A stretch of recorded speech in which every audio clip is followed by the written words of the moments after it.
Dahulu kala, hiduplah seorang pemuda bernama Rangga Gading. Dia terkenal sebagai orang yang sakti mandraguna. Namun kesaktiannya itu dia pergunakan untuk hal-hal yang buruk, seperti merampok dan mencuri.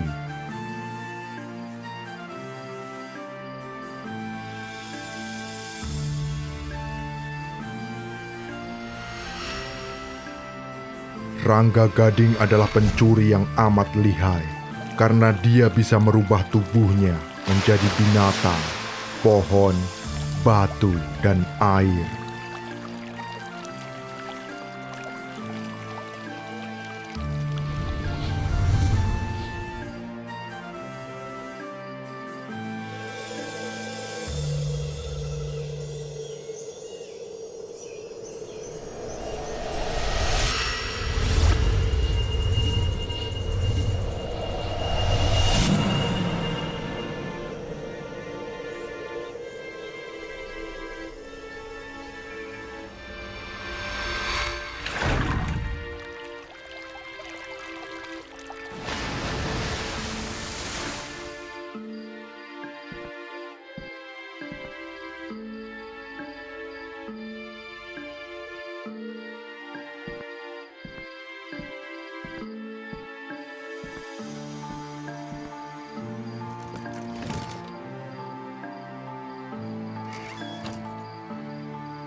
Pada suatu hari, Rangga Gading mencuri kerbau milik warga sebanyak 5 ekor.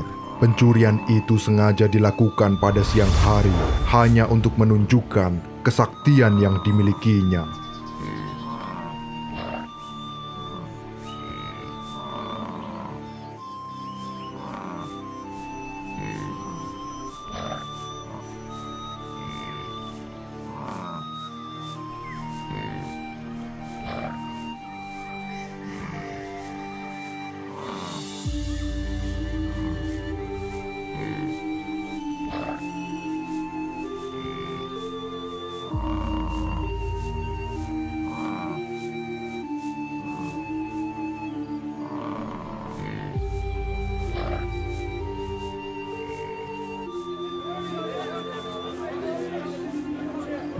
Saat warga mengetahui kerbau-kerbau mereka dicuri, para warga beramai-ramai memburu dan mencari pelakunya.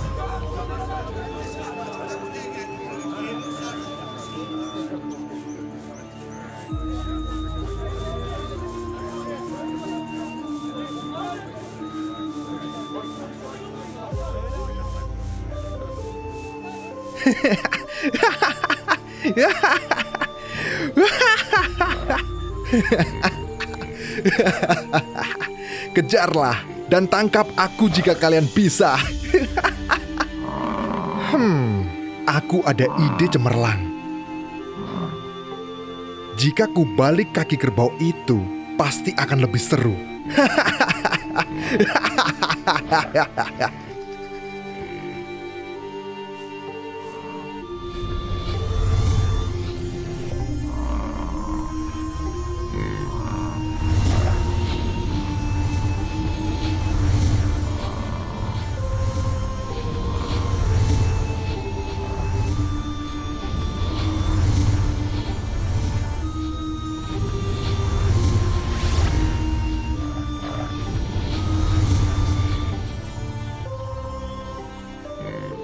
Rangga Gading mengubah kaki-kaki kerbau menjadi terbalik, sehingga membuat jejak telapak kaki hewan itu berlawanan arah.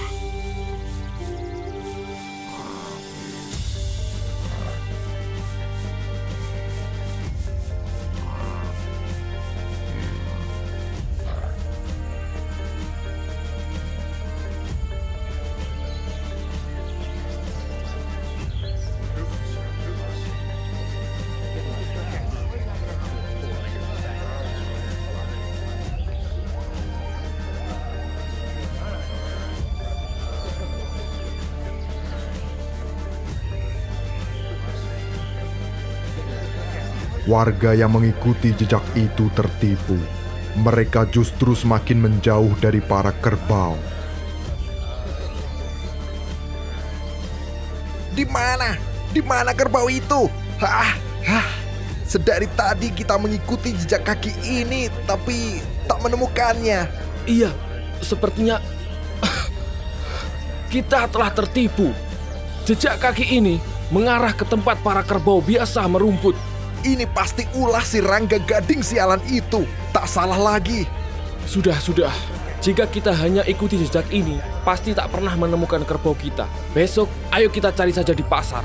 Dia pasti menjualnya di sana. Baiklah, ayo kita ke sana. Jika ketemu, kita hajar beramai-ramai. Benar saja dugaan para warga. Sebab esok hari, Rangga Gading berniat membawa kerbau-kerbau itu menuju pasar. Akan tetapi dasar Rangga Gading, sebelum membawa kerbau itu, dia mengubah tanduk kerbau yang tadinya melengkung ke atas menjadi ke bawah.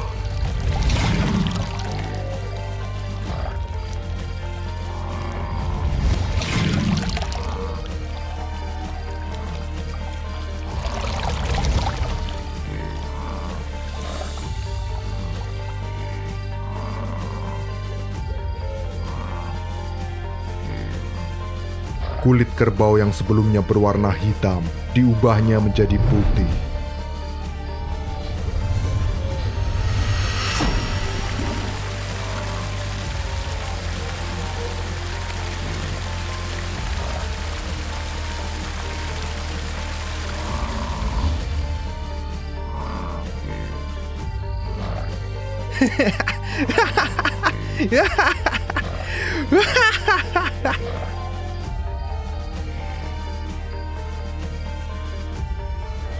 Dengan santai, Rangga Gading menuntun kerbau-kerbau hasil curiannya untuk dijual.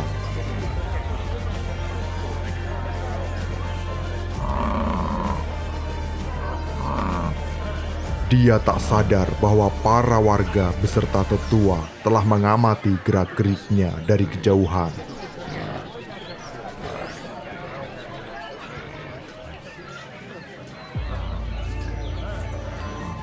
Berhenti! Ada perlu apa, Tuan? Tiba-tiba menghentikanku. Jangan berlagak bodoh kau. Dari mana kau mendapatkan kerbau-kerbau ini?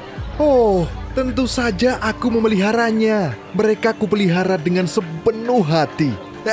Tak mungkin. Tak pernah aku sekalipun melihatmu merumput. Dan tiba-tiba kau bisa mendapatkan 5 kerbau. Kau pasti mencurinya, kan? Kemarin kerbau kami hilang dan ada yang mencurinya. Itu pasti ulahmu. Hei Tuan, atas dasar apa Tuan menuduh saya mencurinya? Lihatlah kerbauku. Apakah di antara kerbau-kerbau itu ada yang mirip dengan kerbau yang Tuan miliki?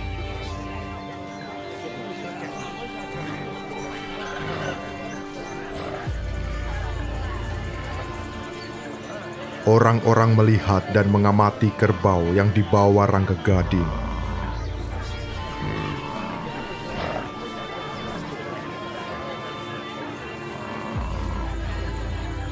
Dan tak ada satupun kerbau mirip dengan milik orang-orang. Jadi bagaimana tuan-tuan? Apakah masih mau menuduhku sebagai pencuri? Jadi tolong ya, biarkan aku lewat untuk menjual kerbau-kerbau ini. Semua orang hanya bisa menahan amarahnya dan membiarkan Rangga Gading. Maka selamatlah Rangga Gading dari kejaran warga yang ingin menangkapnya.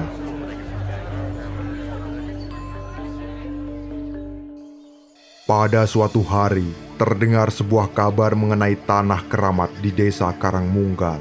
Konon tanah itu mengandung emas, hingga tempat tersebut dijaga ketat oleh para penjaga dan tetua kampung agar tak ada yang mengambil dan mengusiknya.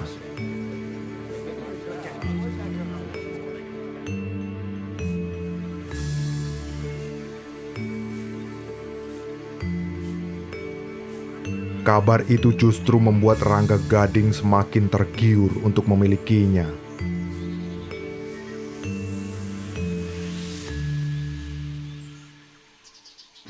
Tanpa pikir panjang lagi, dia segera naik ke atas pohon kelapa.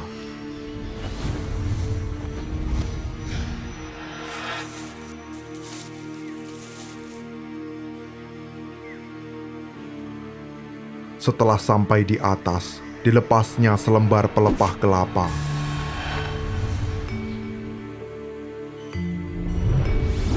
Dengan ilmunya, pelepah itu terbang melayang membawanya menuju desa Karangmunggal.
Sesampainya di desa Karangmunggal, Rangga Gading berubah menjadi seekor kucing untuk mengelabui para penjaga.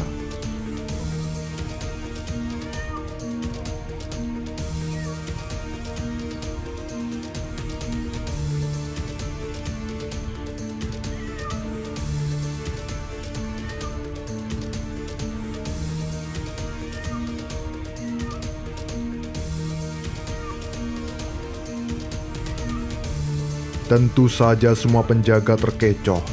Kucing Rangga Gading dengan mudahnya menyelinap masuk.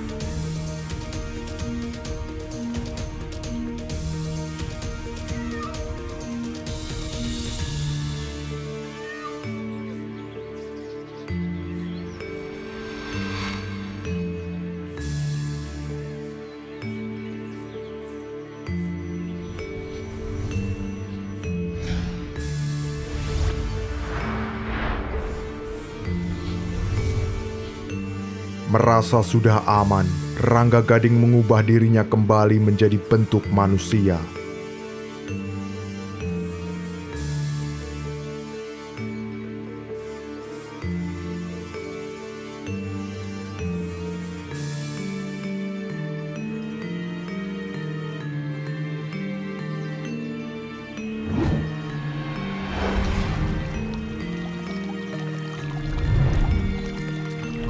Kemudian mengeruki tanah yang mengandung emas itu.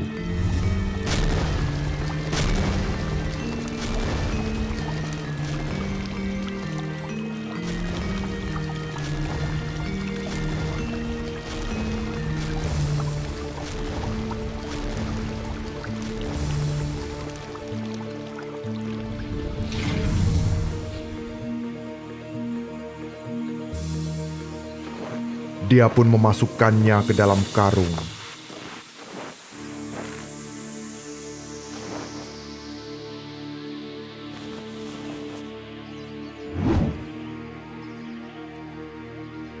Setelah karung terisi penuh, Rangga Gading memanggil pelepah kelapanya.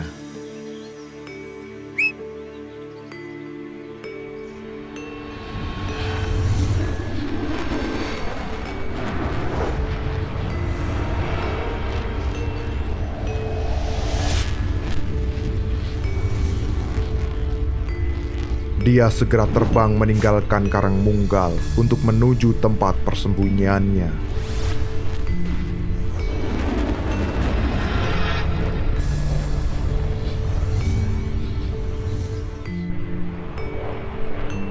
Saat perjalanan pulang, Rangga Gading berhenti sejenak untuk beristirahat. Di tempat yang sepi, Rangga Gading membuka hasil curiannya.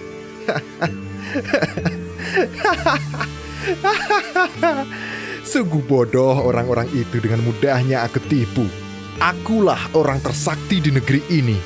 Tak ada satupun orang yang mampu menandingiku.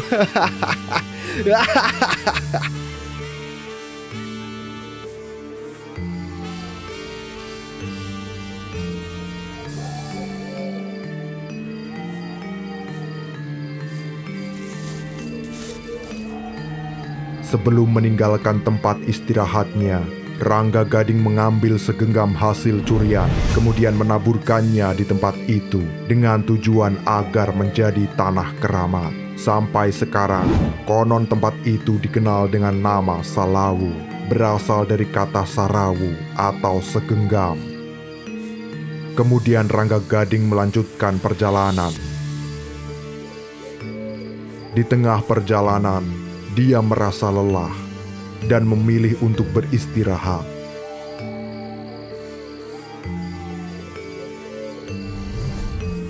Karung berisi tanah emas itu dia gantungkan pada sebuah dahan pohon.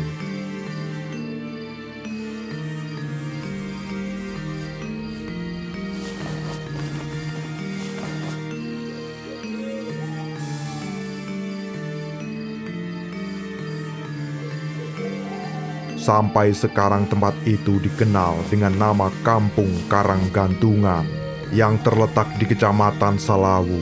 Nama itu berasal dari tanah Karangmunggal yang digantungkan.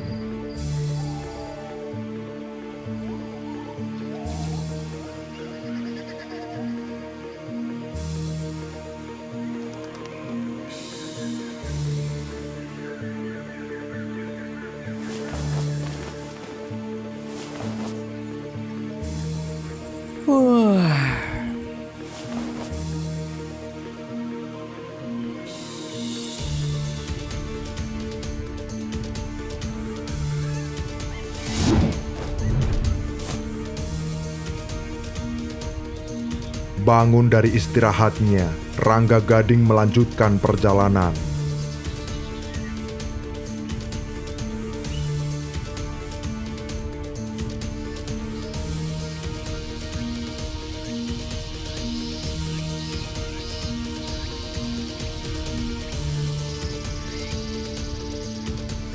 Saat di tengah perjalanan, dia merasa gerah dan banyak mengeluarkan keringat.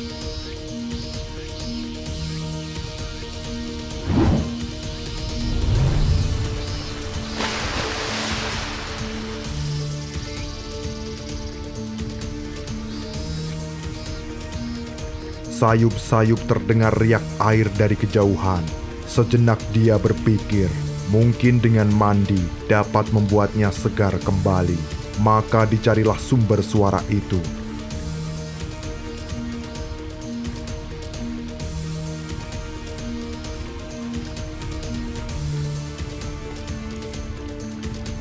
Rangga Gading menyusuri semak belukar hingga akhirnya sampailah di sebuah mata air. Sebelum mandi di mata air itu, Rangga Gading menggantung karung yang dibawanya.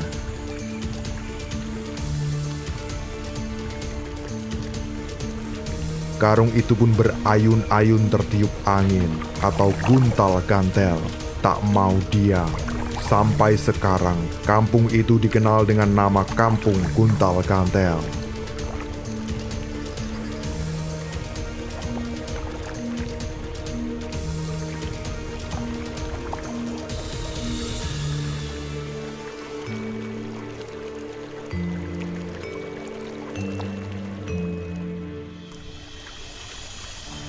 Ketika sedang asik menikmati kesegaran mata air itu, tiba-tiba di hadapannya telah berdiri seorang kakek tua.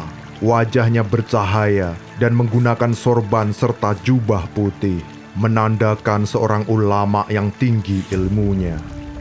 Apa yang kau lakukan, Rangga Gading? Siapa kau orang tua? Bagaimana kau bisa tahu namaku? Tak perlu tahu siapa aku. Aku tahu. Karung yang menggantung itu adalah hasil curianmu, kan?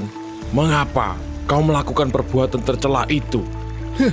Tak usah ikut campur urusan orang lain. Dan jangan asal menuduh kakek tua. Tak tahukah kau bahwa aku ini sangat sakti? Ya, aku tahu. Engkau sangat sakti, anak muda. Karena itulah aku bertanya. Tak perlu aku menjelaskannya padamu. Pergi kakek tua, jangan ganggu aku atau aku akan... Sebelum Rangga Gading menyelesaikan kalimatnya, tiba-tiba tubuh Rangga Gading jatuh terkulai ke tanah. Badannya terasa lemas tak bertenaga. Rangga Gading kesakitan dengan keadaannya. Dia tak berkutik. Akhirnya Rangga Gading memelas memohon ampun.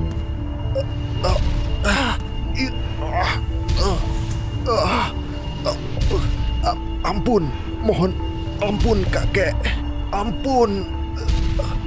Baiklah, aku akan bertobat dan menjadi muridmu. Tapi tolong hentikan ini. Badanku terasa lemas dan sakit sekali. Jika kau mau menjadi muridku, jangan pernah mengulangi perbuatan ini. Baik, kek. Saya berjanji. Tolong hentikan, kek. Saya mohon ampun. Baiklah, aku pegang janjimu.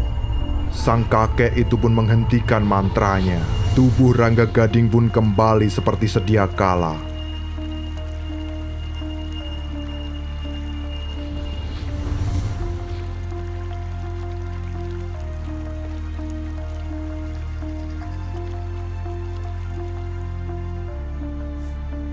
Dengan patuh Rangga Gading mengikuti sang kakek menuju padepokan.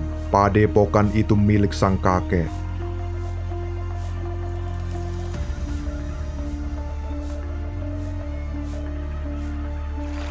Di tempat itu, Rangga Gading belajar bagaimana menggunakan ilmu dan kesaktiannya untuk hal-hal yang baik.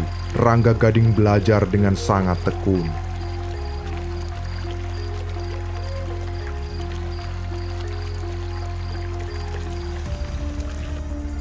Berjalannya waktu, ilmu Rangga Gading kian bertambah tinggi. Namun sifat congkaknya dulu telah hilang. Kini, Rangga Gading menjadi sosok rendah hati dan suka membantu orang-orang di sekitarnya.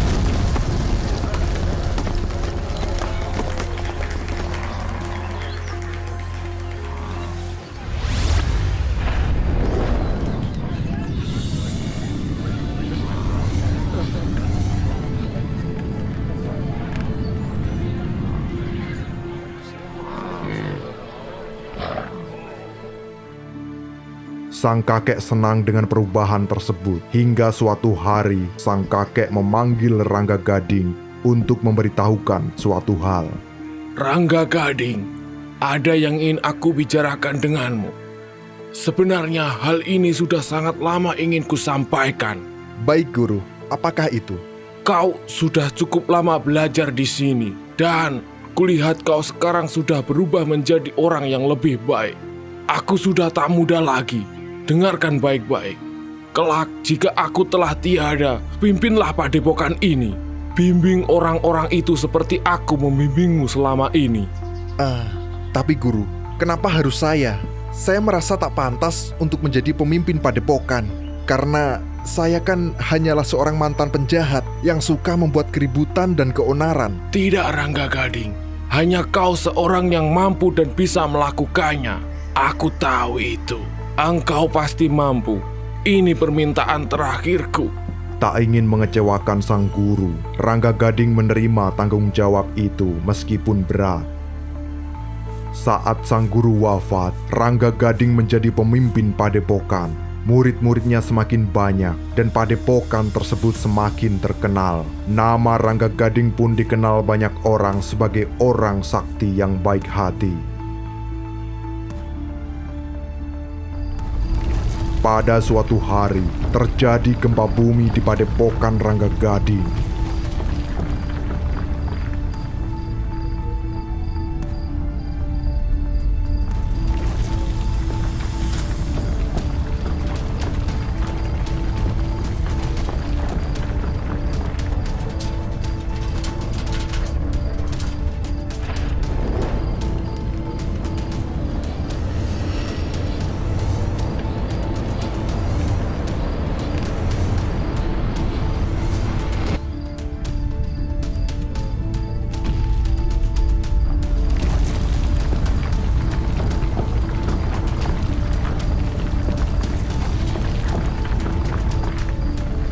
Hingga membuat padepokan tersebut tertimbun tanah longsor.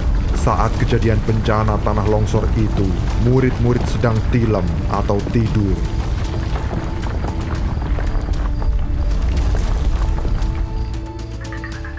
Konon katanya mereka berubah menjadi kodok hingga mengakibatkan tempat itu menjadi angker dan dinamakan Bangkong Rarang. Berasal dari kata tanah yang dibawa dari karang dan loba bangkong atau banyak katak. Hingga saat ini, Bangkong Rarang dan Guntal Gantel masih ada, tetapi hanya berupa tumpukan pasir di tengah sawah yang luas. Barang siapa berani masuk dan menginjak lahan itu, akan merasakan akibatnya. Bila ada burung terbang melintasi lahan itu, maka burung tersebut akan jatuh dan mati seketika. Bila bulan puasa tiba, di tengah malam saatnya sahur, sering terdengar sayup-sayup dari tempat itu bunyi beduk yang dipercaya oleh warga sekitar bahwa itu adalah murid-murid dari padepokan yang tilem dan dipimpin oleh Rangga Gading.